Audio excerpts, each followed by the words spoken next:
کیا آپ نے غور کیا ہے کہ خدا کی حکمت کی تلاش زندگی کے دوسرے شعبوں میں بھی کامیابی دیتی ہے؟ یہی بات سلیمان کی کہانی میں دیکھتے ہیں۔ جب سلیمان نے خدا سے رہنمائی کے لیے حکمت مانگی تو اسے صرف حکمت ہی نہیں ملی بلکہ دولت، شہرت اور عزت بھی حاصل ہوئی۔ پھر بھی اس کی تحریروں سے ہمیں پتہ چلتا ہے کہ اس نے ان نعمتوں کو صحیح زاویے سے دیکھنا سیکھا۔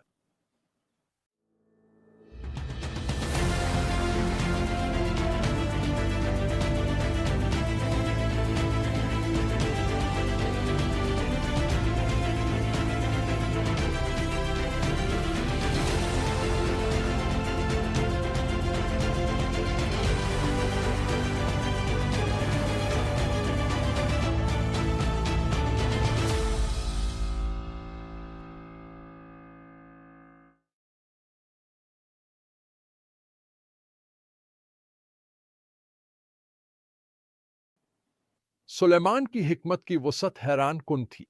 کتاب مقدس ہمیں بتاتی ہے کہ خدا نے سلیمان کو حکمت، نہایت گہری بصیرت اور اتنی وسیع سمجھ عطا کی جو سمندر کے کنارے کی ریت کی مانند بے شمار تھی۔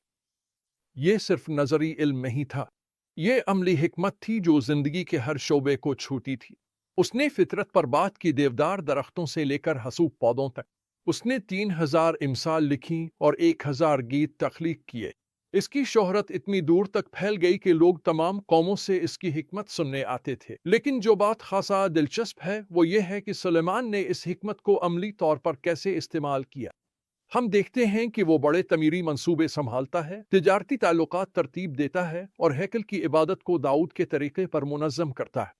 وہ قربانیوں اور تہواروں کے بارے میں موسیٰ کے احکامات کی پیروی میں محتاط تھا، جس سے ظاہر ہوتا ہے کہ اصل حکمت خدا کی فرمانبرداری سے شروع ہوتی ہے۔ امثال اور وائز کی تحریروں کے ذریعے سلیمان گہری بصیرتیں بانٹتا ہے جو اس نے حاصل کی۔ وہ یہ تعلیم دیتا ہے کہ اقتباس، خداوند کا خوف علم کی ابتدا ہے، اقتباس ختم، اور یہ کہ حکمت سونے یا چاندی سے زیادہ قیمتی ہے۔ لیکن وہ اس بات سے بھی خبردار کرتا ہے کہ دولت کو صرف دولت کے لیے حاصل کرنا بے معنی ہے۔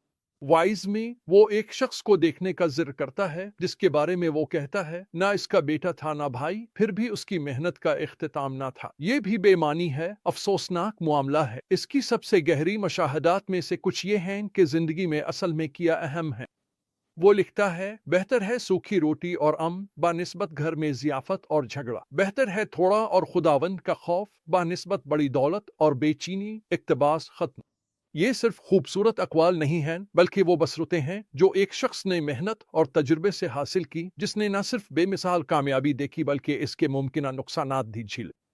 سلیمان کا بیویوں کے ساتھ تعلق ایک اور اہم سبق فراہم کرتا ہے۔ جب اس نے فرعون کی بیٹی کے لیے محل بنایا تو اس نے خاص طور پر اسے مقدس مقامات سے الگ رکھا، یہ مانتے ہوئے کہ ہر چیز جو دنیاوی عزت لاتی ہے ضروری نہیں کہ وہ خدائی حکمت کے مطابق ہو۔ تو ہم آج ان سچائیوں کو کیسے اپنا سکتے ہیں؟ سب سے پہلے خدا کی حکمت تلاش کریں، یہ جانتے ہوئے کہ باقی برکتیں اس کے بعد آ سکتی ہیں۔ یاد رکھیں کہ خدا کی حکمت کے بغیر کامیابی بالآخر خالی ہے۔ 2. مادی خوشحالی کے مقابلے میں سکون اور قناعت کو زیادہ اہمیت دیں۔ خدائی حکمت کو زندگی کے عملی شعبوں میں اپنائیں۔ 4. اپنی حکمت دوسروں کے فائدے کے لیے بانٹیں۔ 5. کامیابی کو صحیح تناظر میں رکھیں اور اس پر توجہ دیں جو واقعی اہم ہے۔ سلیمان کی زندگی کا پیغام صرف یہ نہیں کہ خدا حکمت تلاش کرنے والوں کو انعام دیتا ہے، بلکہ یہ بھی کہ خود حکمت ہمیں سکھاتی ہے کہ کامیابی کو صحیح طریقے سے سنبھالنا ہے۔